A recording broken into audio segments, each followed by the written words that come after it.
Malaki at malawak ang bahay ni Makaraig, kung saan nagtitipon-tipon ang mga estudyanteng kasama sa grupo na naghahangad na mapatayo ang Akademya ng Wikang Kastila. Unti-unting dumating ang mga kilalang mag-aaral na sina Sandoval, Isagani, Pecson at si Pelaez.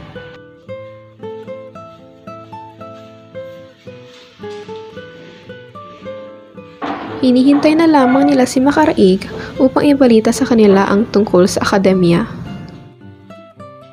Sinisigurado ko na magtatagumpay ang ating panukala dahil isa ako sa nagkatag nito at siyang bumuo ng kilusan na ito. Huwag ka nang umasa na magiging positibo ang resulta ng petisyon. Kung sakaling hindi magtagumpay ang ating petisyon, huwag niyo akong isangkot dyan. Napaka-negatibo ang iyong pag-isip, Pecson. Alam kong makapraile ang Kapitan General, ngunit wala siyang pagkukuro-kuro. Wala akong ibig sabihin, Sandoval. Naniniwala talaga ako na may sariling pagkukuro ang general. Hindi biro ang mga bagay na ito. Ito ay seryosong bagay, subalit ano man ang mangyayaring basihan upang tanggihan ang pagtatayo ng akademya na Wikang Kastila. Dahil magiging gabi ang oras ng klase, makakasira sa kagandaang asal ng mag-aaral. Laban ito sa integridad ng universidad. Laban? Ang university ay may obligasyon na tugunan ang pangangailangan ng mga estudyante. Ang universidad ba ay isang konstitusyon? Ano ba ang matutunan nila? Ngunit hinay-hinay lamang ang Ginoo. Hindi ako makapraile. Ngunit iyon ang ipinapakita mo. Kaya ka na naman, puro na lamang negatibo. Huwag tayo mawawalan ng pag-asa dahil ang pagtitipid na ito ay dahil ipapaalam ni Makaraig ang ating tagumpay. Ipagpatuloy natin ito mga Ginoo at ako, si Juanito Pelaez ang gumagawa ng unang hakbang. Magaling, subalit ang Kapitan General. Paano kung hindi siya sumang-ayon na pahintulutan tayo? Eddie, ano? Eddie, sa kabila ng mga papel at artikulo na kung saan ay kanilang inilalabas ang mga hangarin na matututo kayo ay lumalabas na kayong hinaharangan at ipagkakait ngayon. Nasa gitna muli ng pag-uusap ang mga mag-aaral nang dumating si Makaraig. Leader ng kilusan, makisig, mayaman at maganda ang ugali na may dalang magandang balita. Manang, bigyan mo ng panauhin ng tubig at pagkain.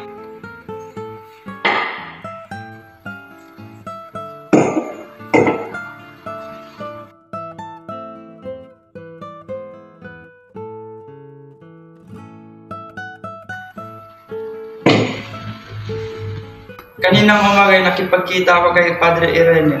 Nabanggit niya sa akin ang pinag-uusapan sa Los Baños.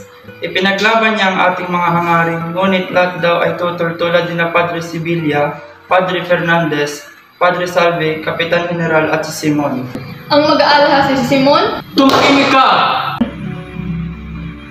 Ngunit sa bandang huli, hinayaan nila ang mga kataas-taasang lupon ng paaralang primarya ang magdesisyon. Matagal nang hindi kumikilos ang lupon na yan. Yan din ang aking sinabi kay Padre Irene. Ang sabi niya ay Don Cristin ang magdesisyon. Mainam na subalit nasa kamay niya ang ating panukala dahil isa siyang sangguni ng lupon iyon. At kung hindi sumangayon si Don Cristin sa ating desisyon? Sinabi ko rin yan kay Padre Irene, ngunit nailantad na natin ang suliranin ng hamong ito.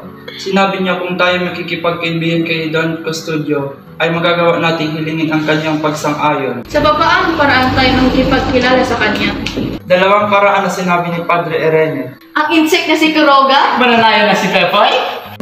Tama, si Pepay. Ako na mismo ang pupunta sa kanya. Swerte na lamang na kaibigan ko siya. Tingnan natin ang ibang paraan kasi parang sobra naman kung aagalahin natin ang isang babae.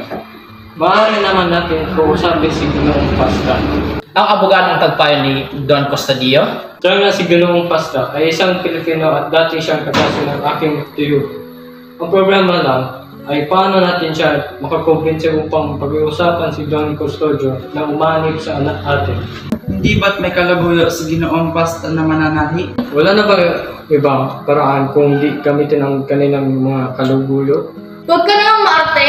Isipin mo na lamang ang bang na mangingibabaw sa adikain. Kilala ko naman ang babae, si Matea. Hindi naman siguro masama na gawin natin ito sa matapat na paraan. Ako ang kakuusap kay Ginoong Pasta. Kung hindi ko ito makamit, Saka natin gagawin ang mga ninanaisin niyo. Tama si Isagani. Hintayin na lamang natin ang pakikipag-usap niya kay Ginoong Pasta. Sumang-ayon ng lahat sa gusto mangyari ni Isagani at napagkasundoan na siya ang kakausap kay Ginoong Pasta sa araw na iyon.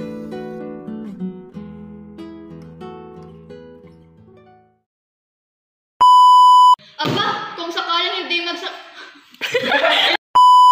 Wala akong ibig. Yeah, ibing na naman. Okay. Wala. Wait na! 1, 2, 3, go. Nasi. 1,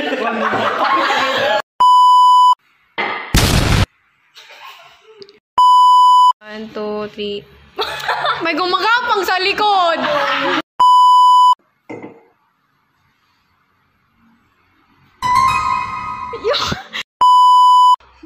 Wala na, nasa na.